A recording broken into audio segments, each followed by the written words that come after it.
आज हम बात करने वाले हैं अंजना सिंह और यश कुमार मिश्रा के बारे में। जहां आप सभी जानते हैं कि तलाक होने के बाद अंजना सिंह आजकल यश कुमार मिश्रा के लिए काफी बेताब लग रही है। लेकिन वही बात करेंगे अंजना सिंह के बारे में, जहां आप सभी जानते हैं कि जब से यश मिश्रा से तलाक हुआ है तब से अंजना सिंह आए दिन सोशल मीडिया पे अपना सैड वीडियो पोस्ट करती रहती हैं। और वही बात करेंगे यश कुमार मिश्रा के बारे में, तो जहां अंजना सिंह के फैंस यश कुमार मिश्रा को देखना तक नहीं चाहते हैं तलाक होने के।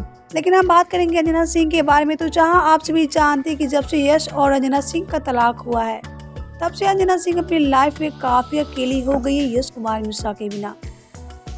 तो चलिए बिना देरी के हम आप सभी को दिखा देते हैं कि आखिर अंजना सिंह क्यों बेताब दिखी यश कुमार मिश्रा को लेकर।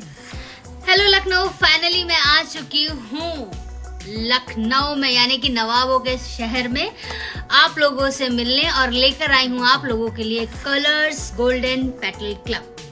बताया था ना अपनी पहली स्टोरी में, तो मैं आ चुकी हूँ लखनऊ में। यहाँ आके आप लोग पार्टिसिपेट कर सकते हैं इस इवेंट में, काफ़ी अलग अलग एक्टिविटीज़ में।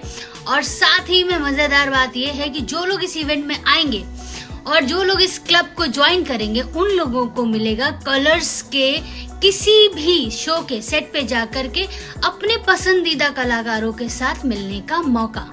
तो देर किस बात की है, फटाफट आ जाइए क्योंकि टाइम बहुत कम बचा है, मुझे रेडी होना है। फटाफट आ जाइए। हाँ, आना कहाँ है वो तो बता दूं, फिर से रिपीट करा देती हूँ। Decor wiz hotel, Gomti Nagar. Okay, see you there, love you all, bye.